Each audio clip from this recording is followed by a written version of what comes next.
दोस्तों, उत्तर प्रदेश की राजनीति में एक नई हलचल शुरू होने वाली है और ये हलचल इसलिए कि उत्तर प्रदेश की सियासत का एक बड़ा चेहरा मोहम्मद आजम खान, जी हाँ, मोहम्मद आजम खान को एक बहुत ही क्रूशल केस में हाई कोर्ट से जमानत मिल गई है और अब ऐसा माना जा रहा है कि आजम खान जो है वो जेल से बाहर आ जाएंगे। ये मामला क्या आपको बताते हैं। दरअसल हाई कोर्ट से जमानत मिली है कानपुर के चर्चित क्वालिटी बार कब्जा मामले में और इस मामले में जमानत मिलने के साथ ही अब उनको लगभग तमाम मामलों में जमानत मिल चुकी है, इसलिए अब उनके जेल से बाहर आने का रास्ता बिल्कुल साफ है। तो उत्तर प्रदेश की राजनीति में और खासतौर से रामपुर की सियासत में तो उनका एक बड़ा कद रहा है। ऐसे में समाजवादी पार्टी के लिए ये किसी बहुत ही बड़ी खबर से बिल्कुल भी कम नहीं है। ये बहुत बड़ी खबर है समाजवादी पार्टी के लिए, खुद आजम खान के लिए, उनके हिमायतियों के लिए, उनके सपोर्टर्स के लिए।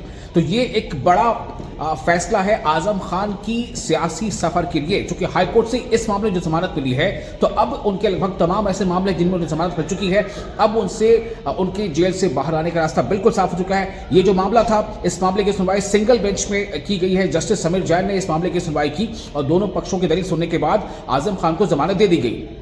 जमानत मंजूर होने और आजम खान के जेल से बाहर आने से नई सियासी हलचल बिल्कुल देखने को मिल सकती है, क्योंकि खासतौर से रामपुर और पश्चिमी उत्तर प्रदेश में सियासत हो तो उसमें आजम खान का एक काफी बड़ा किरदार नजर आता रहा है। आपको कुछ और तफसील बताते हैं। आजम खान ने इससे पहले रामपुर में एमपी एमएलए कोर्ट में जमानत अर्जी लगाई थी, लेकिन अदालत ने 17 मई, जी हाँ 17 मई 2025 को उनकी याचिका खारिज कर दी थी और इसके बाद उन्होंने इलाहाबाद हाईकोर्ट का दरवाजा खटखटाया था। अब उन्हें हाईकोर्ट से भी इस मामले में जमानत मिल गई।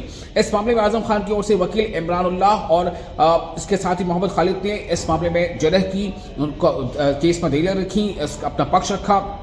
हालांकि दोनों पक्षों की बहस पूरी होने के बाद हाईकोर्ट ने 21 अगस्त को फैसला सुरक्षित रख लिया था, जिसे अब सुनाते हुए जमानत मंजूर कर ली गई है। तो आजम खान के जेल से बाहर आने का रास्ता साफ हो चुका है और इसके साथ ही समाजवादी पार्टी की सियासत में एक बड़ी और नई हलचल आने की पूरी तवक्को की जा रही है।